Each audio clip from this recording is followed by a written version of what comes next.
Good students, today we are going to discuss same topic, that is agreement of subject with verb from the chapter number 3rd A.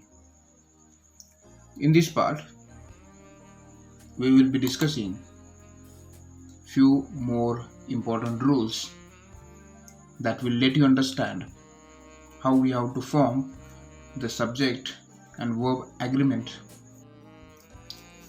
Let's study with the rule number 4. Rule number 4 says mathematical computations may take either singular or plural verbs based on the context in which we are about to use the mathematical computations. Let's take a look at with the help of examples. 4 and 4 are 8. Here the verb is a plural because the context is also plural. 2 times 3 is 6.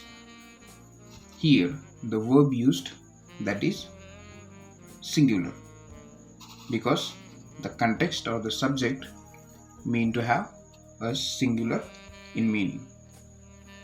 So this is what the rule number 4. Next rule. Rule number 5 says a singular subject immediately followed by, as well as, in addition to, or no less than, and together with,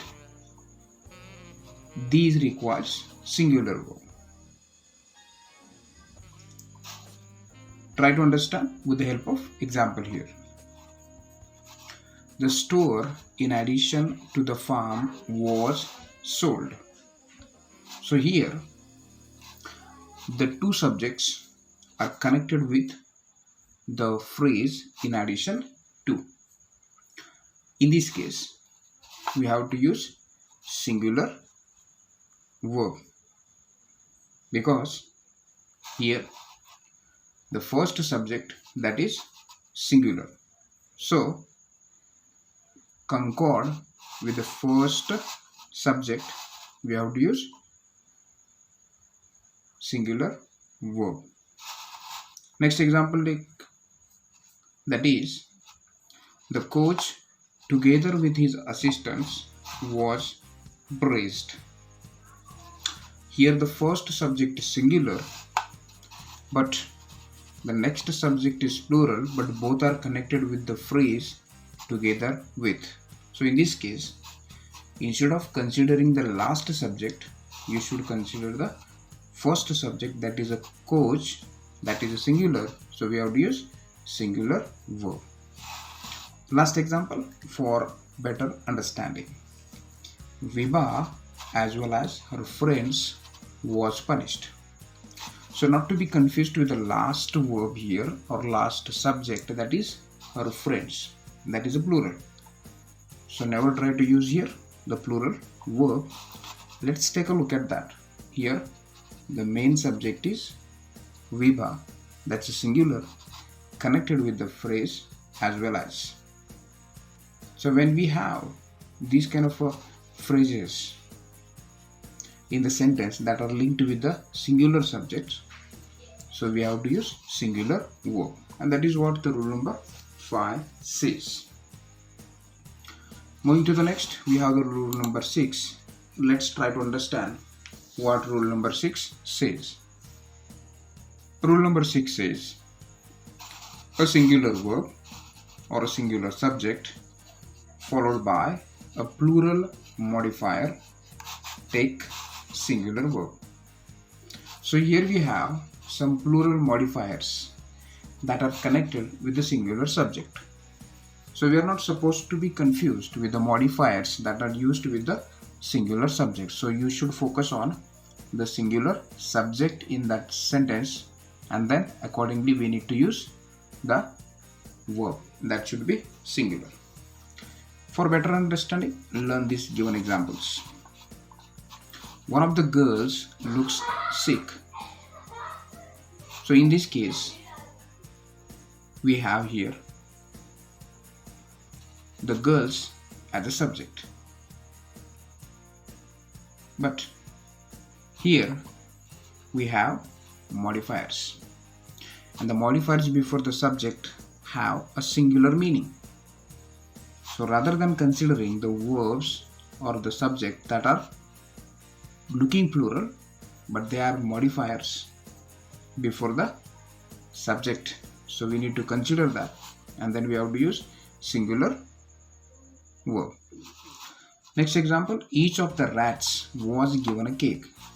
In this case, do not be confused with the subject rats, that's a plural in meaning. But here, before the subject rats, we have each of, that's a modifier. So whenever there are modifiers, we should use singular subject. Neither of the books was interesting. Neither of the books was interesting. In this case, the books, it's a plural form, but it has a modifier, that's a neither. So we should take here singular verb. So note is also given to you. You can read the notes and try to understand that. Not to be confused with the subject used before the verb. You should not always focus on the subject. If you try to do like that, definitely we may mistake in using the subject and verb agreement. So the clues or the rules which we are discussing thoroughly, you need to think about that, and where it is applicable in the sentence, you should apply that. Then only the sentence formation with the subject and verb can be the best one. And that's why we are learning the rules in detail. And that was the rule number 6. Moving to the next, let's try to understand what's the rule number 7 says. Rule number 7 says, when an indefinite pronouns, just like anybody, anyone, each, either, everybody, they takes singular verb. Now what do you mean by indefinite pronouns? Indefinite means the pronouns which are uncertain or unknown, not a fixed one.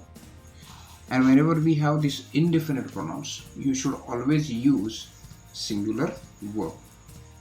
Let's try with the help of example.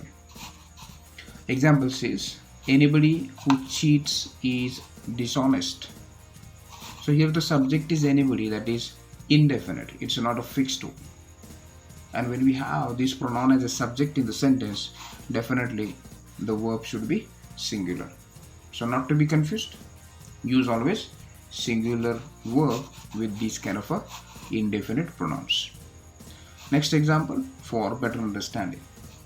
Nobody denies the fact.